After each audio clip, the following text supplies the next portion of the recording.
Hello dear, good evening everyone. Welcome to class read for job by SK ma'am. आप लोग का स्वागत है। और आप लोग यहाँ पर अधिक से अधिक संख्या में जुड़े ताकि हम भी मोटिवेट हो और आप लोग के लिए हम बहुत ही अच्छे क्लास लेकर आ रहे हैं जो प्रीवियस ईयर क्वेश्चन का है। और पिछले बार जो है 21-22 का क्वेश्चन ऑनलाइन पेपर हुआ, उसी के आधार पर वही क्वेश्चन हम आप लोग को एनालिस और बहुत ही अच्छे से डिस्कस के साथ हम आप लोग को दे रहे हैं। और आप लोग समझे, बहुत ही अच्छे से समझे। अगर समझ में कोई क्वेश्चन नहीं आ रहा है तो आप कमेंट के माध्यम से लिख करके हमसे पूछ सकते हैं और हम कोशिश करेंगे आपका जवाब मिल जाए। तो आप लोग अधिक से अधिक संख्या में आए और पूरे जो यहाँ पर मिलता है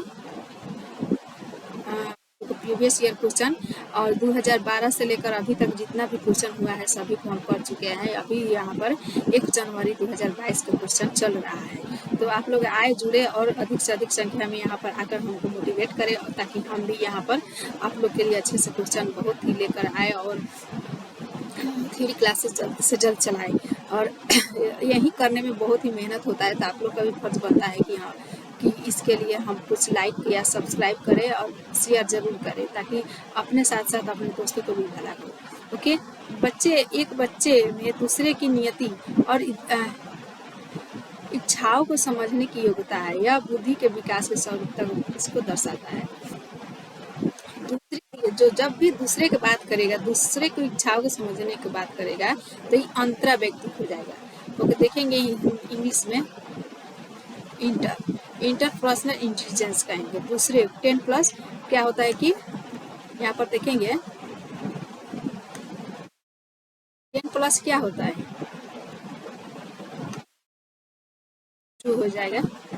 10 प्लस 2 तो हम इसी को ही इंटर हो जाएगा, इसको हम इंटर कह देंगे। तो इंटर का मतलब दूसरा हो गया, 10 प्लस दूसरा नहीं, 10 प्लस 2।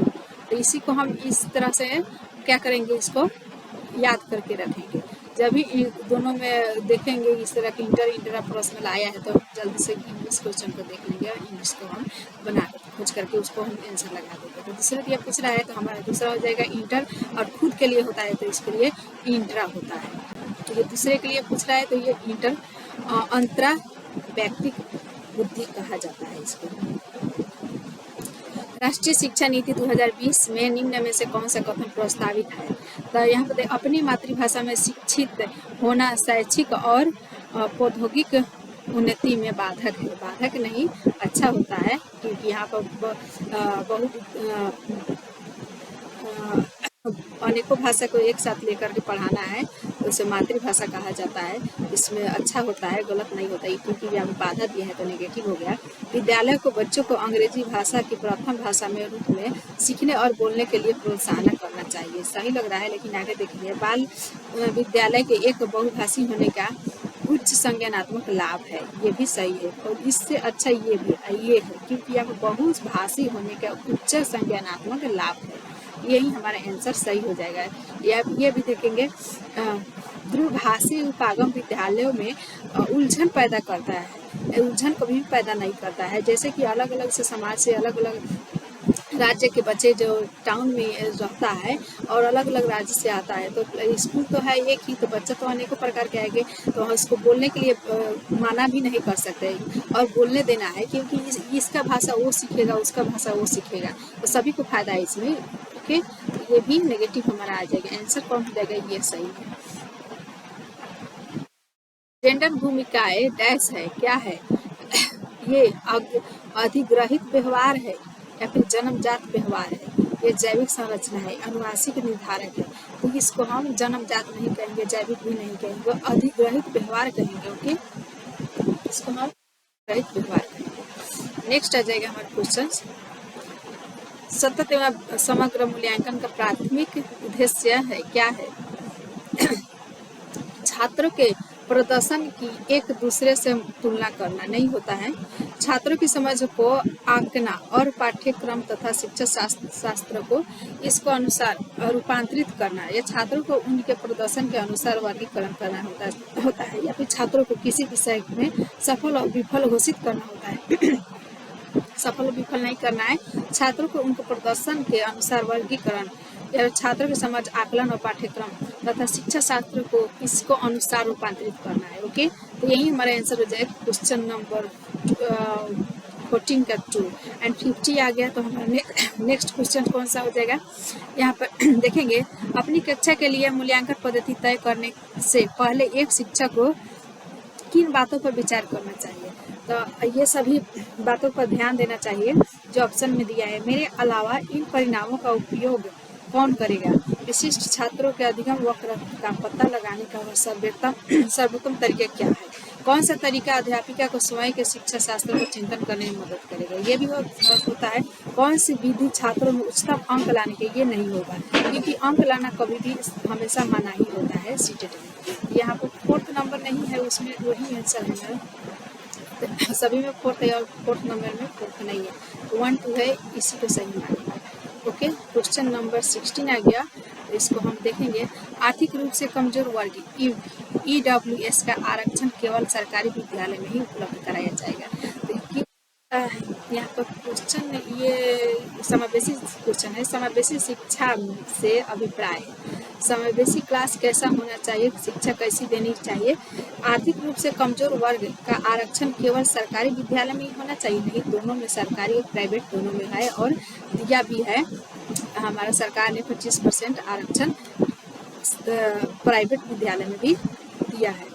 दिव्यांग छात्रों को सिर्फ विशेष विद्यालय में ही शिक्षा दी जानी चाहिए, नहीं, सभी विद्यालय में समावेशी शिक्षा का मतलब होता है कोई भी विद्यालय में सभी प्रकार के बच्चे यहाँ पर पढ़ सकता है। सरकारी विद्यालय में केवल अंग्रेजी भाषा सिखाई जाती है, नहीं, सभी विषय यहाँ पर देखेंगे मातृभाषा का यूज होता है। योग्यताओं से परे होकर सभी बच्चों को गुणवत्तीय शिक्षा उपलब्ध कराई जाती है। बच्चा यही है और यही सही भी है, सभी बच्चों को गुणवत्तीय शिक्षा देना है, उपलब्ध कराया जाता है। क्वेश्चन नंबर 70 आ गया और देखेंगे यह रीजनिंग बेस्ड क्वेश्चन आ गया हमारा, जो रीजनिंग का है। कथन एक पढ़ाते समय एक शिक्षक को पाठ्य सामग्री को दर्शाने के विभिन्न तरीके अपनाने चाहिए, तो ये सही है। और दूसरा देखेंगे शिक्षक को अधिगमकर्ताओं की विविध आवश्यकताओं हेतु अपने शिक्षा शास्त्र को उनके अनुकूल बनाना चाहिए, सही है। और ये आर व्याख्या को जो कर रहा है ए का, ये व्याख्या भी सही है, तो ए आर दोनों सही है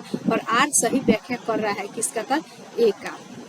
ओके, इस तरह से हम रीजनिंग को भी देखेंगे और बनाएंगे क्या कह रहा है, उसके अनुसार ये सही है कि नहीं, माने जो कारण है उसका तर्क है, वो सभी के दोनों को मिला करके हम आंसर देंगे। सही कह रहा है, गलत कह रहा है, कोई दूसरे में से एक दूसरे से कोई गलत तो नहीं, अगर गलत है तो उसको नेगलेक्ट करेंगे। एक बच्ची लिखाई में निरंतर कठिनाई का सामना करती है, उससे अक्षर बनाने और शब्दों के बीच अंतराल करने में चुनौती महसूस होती है। यह लक्षण किस अधिगम विकार की ओर इशारा करता है। यहाँ पर लिखने में कठिनाई उसको महसूस हो रहा है, तो लिखने के लिए हम क्या करेंगे, लेखन वैफल्य कहेंगे, इसको हम इंग्लिश में देखेंगे। क्योंकि डिसलेक्सिया होता है जो पठन लिखन दोनों में होता है, डिसग्राफिया जो होता है ग्राफ जो बच्चा बनाता है पन्ना पर, स्कूल में जो कॉपी पर जो ग्राफ होता है किस क्या चीज़ पर बनाता है, तो कॉपी पर बनाता है, तो बनाता है कैसे, तो लिख करके, तो यही डिसग्राफिया, इस तरह से हम याद करके रखेंगे। डिसग्राफिया जो होता है ग्राफ पर ये लिख करके बनता है, तो ये लेखन संबंधी विकार है। डिसकैलकुलिया, कैलकुलिया होता है किससे, तो मैथ जो हम क्या करते हैं, कैलकुलेट करते हैं, तो क्या चीज़ में कैलकुलेट करते हैं, मैथ, गणित में हम कैलकुलेट करते हैं, तो ये इसीलिए ये गणित वैफल्य हो जाएगा। डिसलेक्सिया जो है यह पठन और लिखन दोनों में है, तो यहाँ पर हमारे आंसर डिसग्राफिया होगा, क्योंकि यहाँ पर लिखने संबंधी बताया जा रहा है। ओके, तो देखेंगे लेखन संबंधी वैफल्य। नेक्स्ट 90 क्वेश्चन, विद्यालय में व्यक्तिगत भिन्नताओं को पूरा करने के लिए एक शिक्षक को क्या करना चाहिए, मानकीकृत पद्धतियों और आकलन के तरीकों का उपयोग करना चाहिए, नहीं, मानकीकृत जहाँ भी आए उसको हम नेगेटिव मानेंगे, और नेगेटिव होता तो ऐसा ही होता, लेकिन यहाँ पर पॉजिटिव पूछा जा रहा है। शिक्षा शास्त्रीय उपागमों और मूल्यांकन के विविध साधनों का उपयोग करना चाहिए। ये अच्छा लग रहा है, लेकिन आगे देखेंगे रटन आधारित अधिगम को निर्धारित करने के लिए एक रूप शिक्षा शास्त्र का इस्तेमाल करना और योगात्मक आकलन पर बल देना चाहिए। या पेपर पेंसिल आधारित परीक्षाओं की संख्या को वृद्धि करना और पूर्ण स्मरण पर बल देना चाहिए। तो ये भी, जब भी बल का बात है ये भी नेगेटिव हो जाएगा। और पॉजिटिव कौन है? तो शिक्षा शास्त्रीय पागमों और मूल्यांकन के विविध साधनों का